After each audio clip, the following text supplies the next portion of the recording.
أعوذ بالله من الشيطان الرجيم بسم الله الرحمن الرحيم.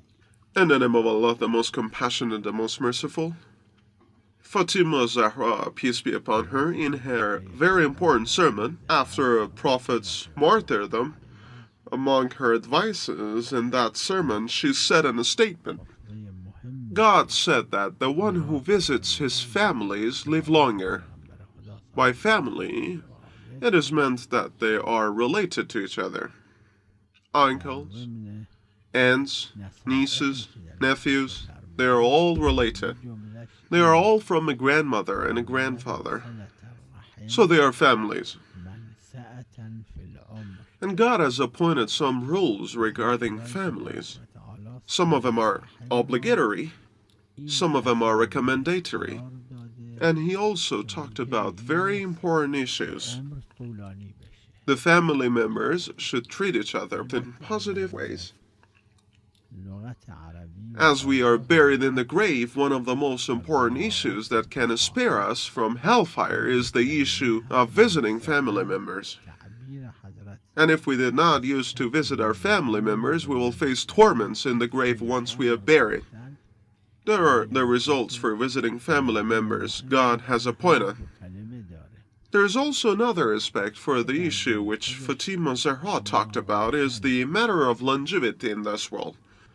The one who visits his family members, sometimes this visiting lengthens his longevity. Sometimes it might give him other types of blessings. Some of his problems might be solved, physical problems, mental, social, and economical problems. And as Fatima Zahra said, lengthens the longevity. Longevity is the time one can live in this world. One might be destined to live for 20 years, but he starts visiting his family members and he can live longer. He might live longer. He might live for 40 years, 50 years. Maybe he is destined to live for 40 years. He visits his family members and he can live longer. Maybe he is destined to live 70 years. He visits his family members, he lives longer. Visiting family can lengthen the longevity. It means that he dies later, his death will be postponed. Fatima Zahra, peace be upon her, only talked about this aspect of issue. She said that visiting family members can lengthen the longevity. This is considered as one of the most important issues for everyone. When someone can live a day more, he can do more good deeds. He might be able to elevate his status in hereafter. This one more day can help him to guide someone or to save someone.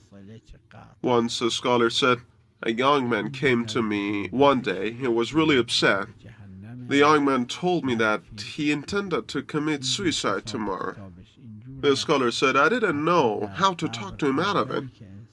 I had no time, for he had made his decision. He has not told anyone, for no one could stop him.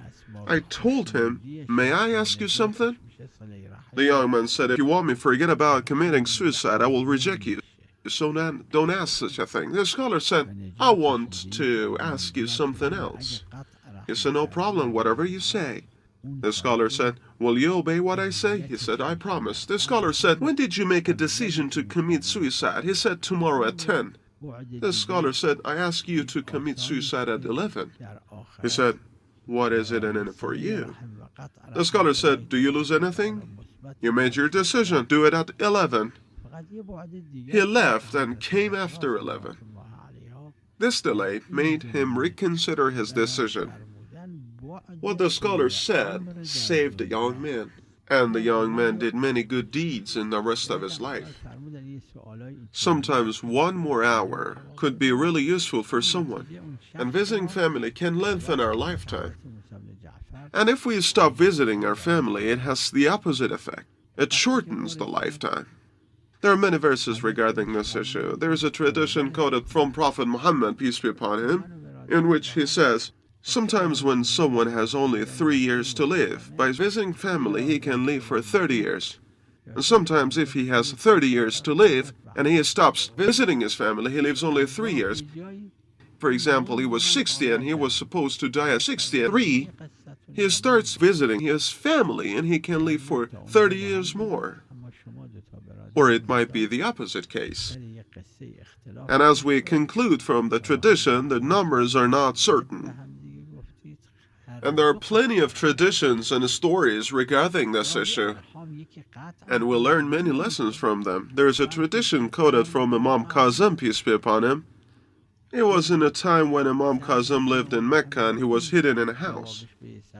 For when Mansur Davanaqi martyred Imam Sadiq, he decided to kill all people from Ahlul Bayt. He searched and he found that Imam Sadiq appointed his son to be the next leader and Imam. And he decided to assassinate Imam Kazim. He sent someone to Medina to do this.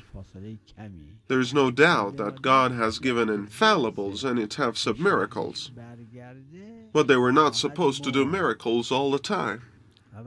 They used their miracles if they had to, so they were supposed to act normally. Since Imam knew the Mansur had sent someone to kill him, as it is stated in the traditions, and we have already read them, to stop Mansur from fulfilling his evil intention, Imam went out of Medina at night and dark, and most of people did not know where Imam went. They could not find him next day, and they did not know where he was. Imam came to Mecca and hid himself in a house where no one knew about it. He did not come out of the house, for Mansur ruled over many Islamic countries. Mansur sent many people to find Imam Kazim. Imam used to come out at nights to Masjid al-Haram to pray. There are many traditions about this story, but there is a story. Imam had some true companions. They used to come and visit Imam in his shelter, and Imam used to talk or solve some problems of Shia through them. They knew where Imam was. There is a tradition which says, Imam told one of his companions, go to Masjid al-Haram tomorrow, you see someone? He wants to come to me, bring him to me. Imam said, he asks you some questions, answer them as I say. The companion went and brought the man to Imam in his house. When the man entered, Imam told him, where's your brother? He said, my brother and I came out of our city to come to Medina. On the way, in a village, he stayed and I came. Imam said, do you tell the rest of the story or should I say? Imam said, you were together and suddenly you had an argument over something. You fight with each other. You said bad words to each other and you cut off your relation. Sometimes one cuts the relation and the other one does not.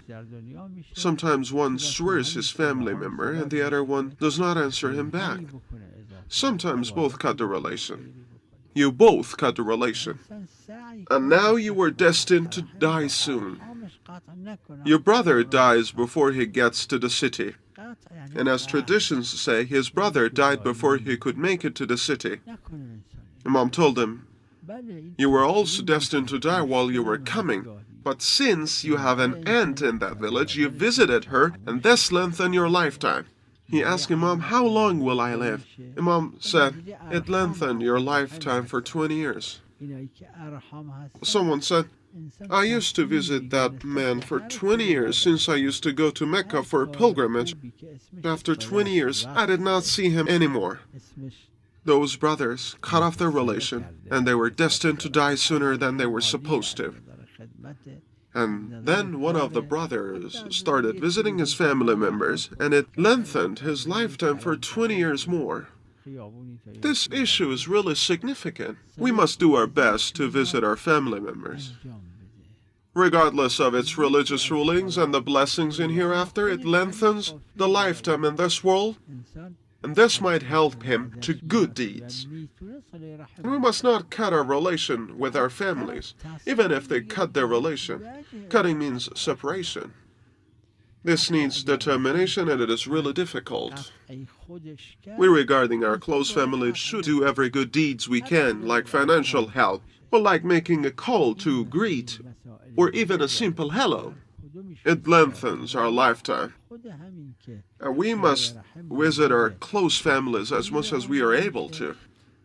We must decide not to cut our relation with our close families, even if they cut the relation. Visiting close families lengthens the lifetime, and cutting the relation shortens the lifetime. We must make decisions so that we will be prosperous in this world and hereafter. I hope God gives us this opportunity to every one of us. May God bless Muhammad and his descendants. وصلى الله على محمد وآله الطاهرين.